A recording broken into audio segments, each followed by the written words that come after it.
Hello class, this is Dr. Turpin. I'm going to go over the slides that we have related to musculoskeletal trauma. Please listen to these in their entirety, and I'll try to hit the hot points that really kind of go along that I want you to take from this.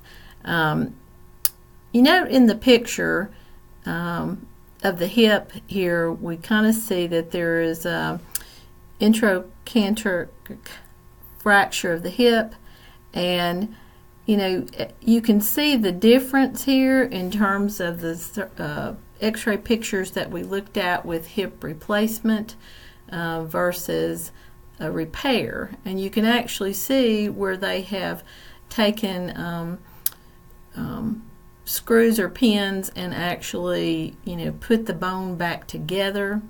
And this kind of goes along with also some of the things I had mentioned to you about how orthopedic surgery is a lot about, you know, really structurally repairing things, and kind of makes you think of someone who works in construction, and it's really, you know, this is kind of a typical thing. This type of fracture you're going to see about 70% of the time, and so it's important to kind of see what that looks like and how that differs from an actual hip replacement type surgery x-ray. So 60% of fractures or injuries that we have to the musculoskeletal system are unintentional. And there are a lot of factors that go into that, and you know, some of it is literally trauma due to accidents, and other times it is due to some of the vast problems that we've talked about with circulation or sensation, where patients don't feel how they're walking. They may walk unevenly because of bone problems that they have already. And they may have frequent falls as they get older because of those factors, and as well as weakened bones and even dementia, doing things that aren't healthy for them, not recognizing that it can lead to trauma is a very common thing. 20 to 27 million musculoskeletal injuries occur annually, which is a significant amount, and sprains and strains are usually the most prevalent, and then followed by fractures. And the biggest problem with all these types of injuries is that they lead to significant disability, time away from productive work, if they're still of a working age, and then it completely has the ability to impair their ability to perform activities of daily living. So you hear the terms strains and sprains.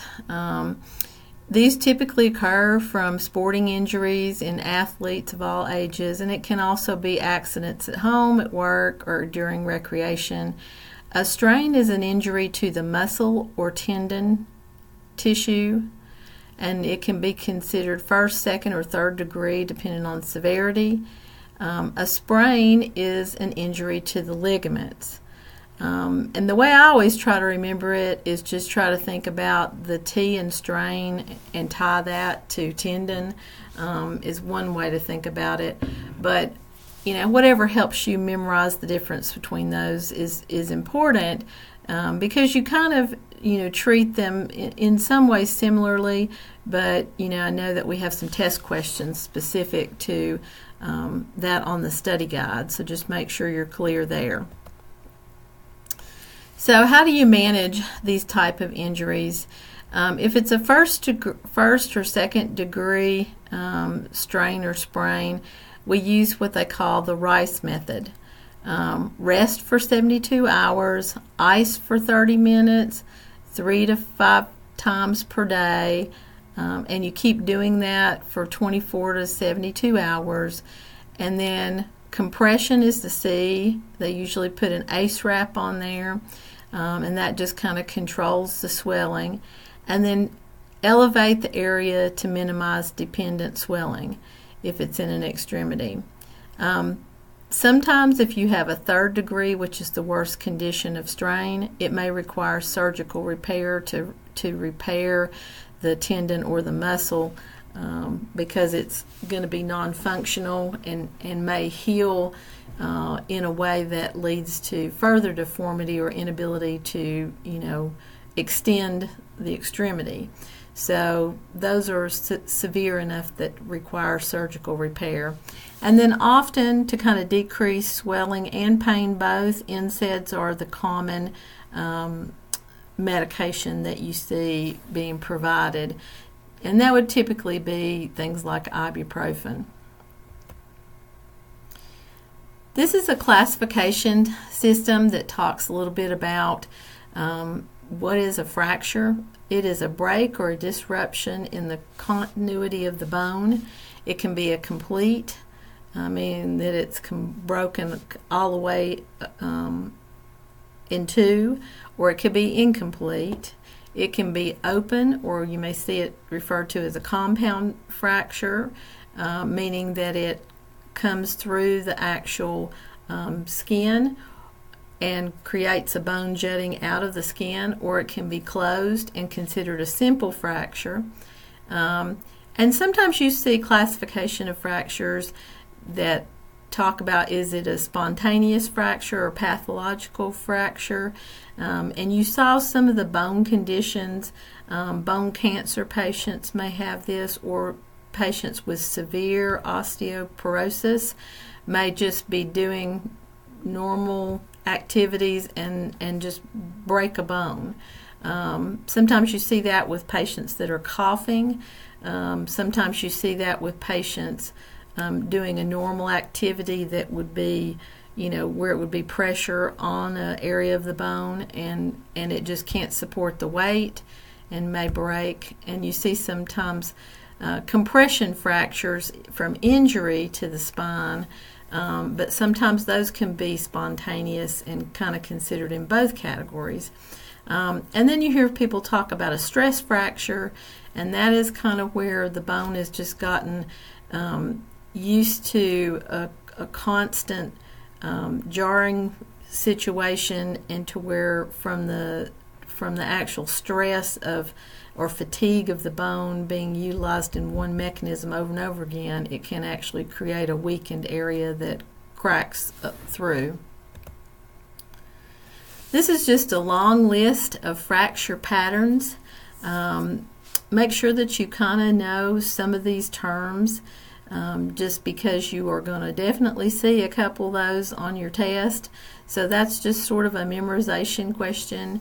An avulsion fracture is one that is caused by overstretching or tearing of a tendon or ligament that separates a segment of the bone at the insertion site. Comminuted fracture that has had several disruptions, so that there's shattered bone fragments within the fracture site.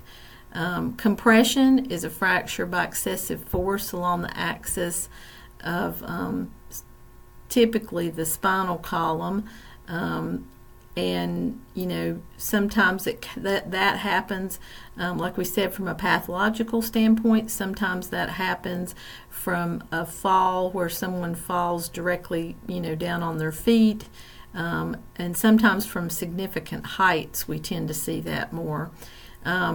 A depressed fracture is when there's disruptions in the fragments of the bone and they're forced inward, like with skull and facial fractures.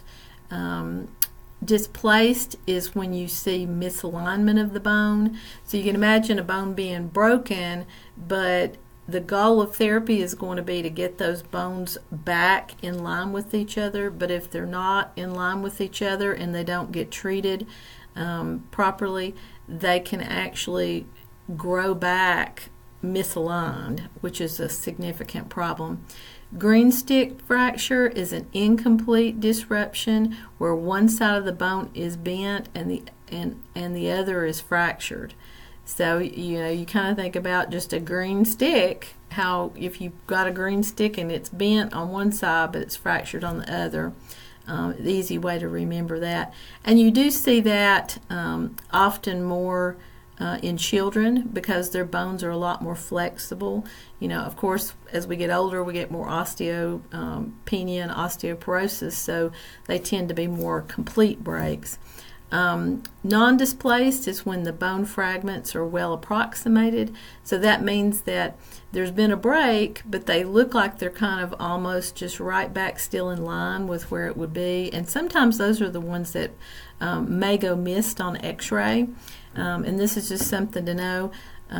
Sometimes patients will have a fracture and there'll be quite a bit of swelling in the area, and the swelling is compressing the bone almost back together, and so until that swelling goes down, some patients may come in, get an x-ray done, and you can't really tell so much where there's a fracture line because swelling is kind of keeping it non-displaced, and then 3 days later, they're still having problems. They come back in and get an x-ray again, and now you can see where the fracture is.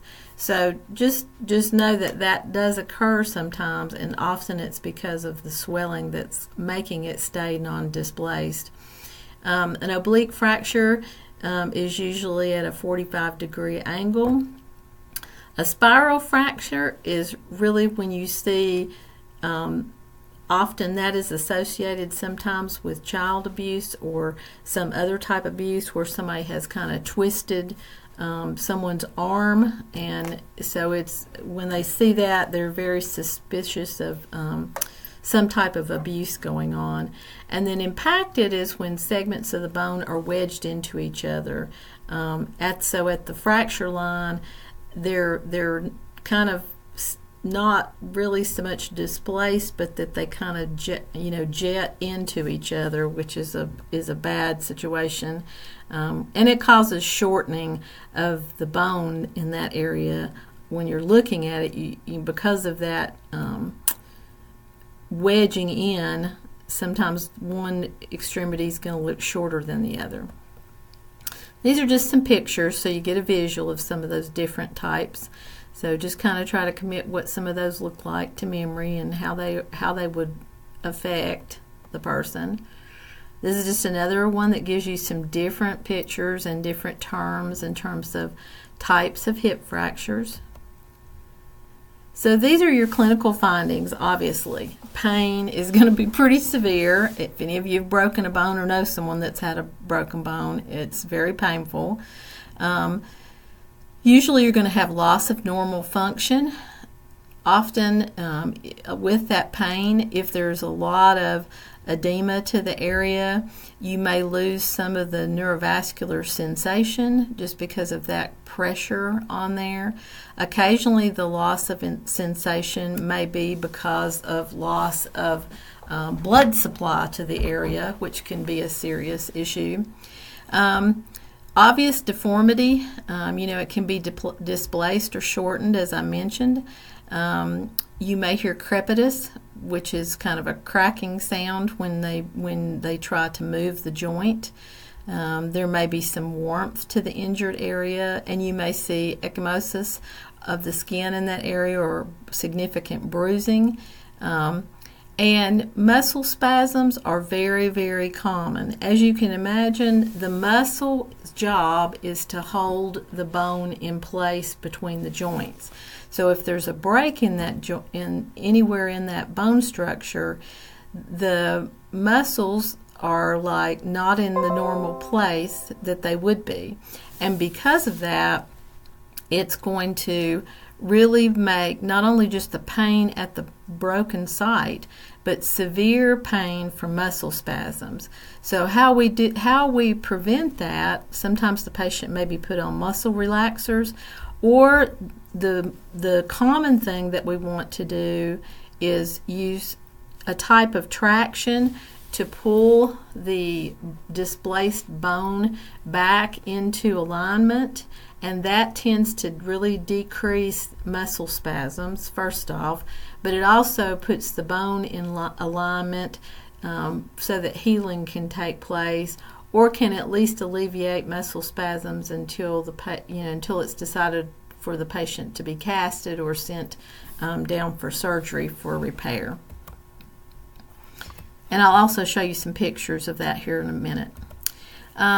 For pain management, we like we said, you may see, patients really tend to take some more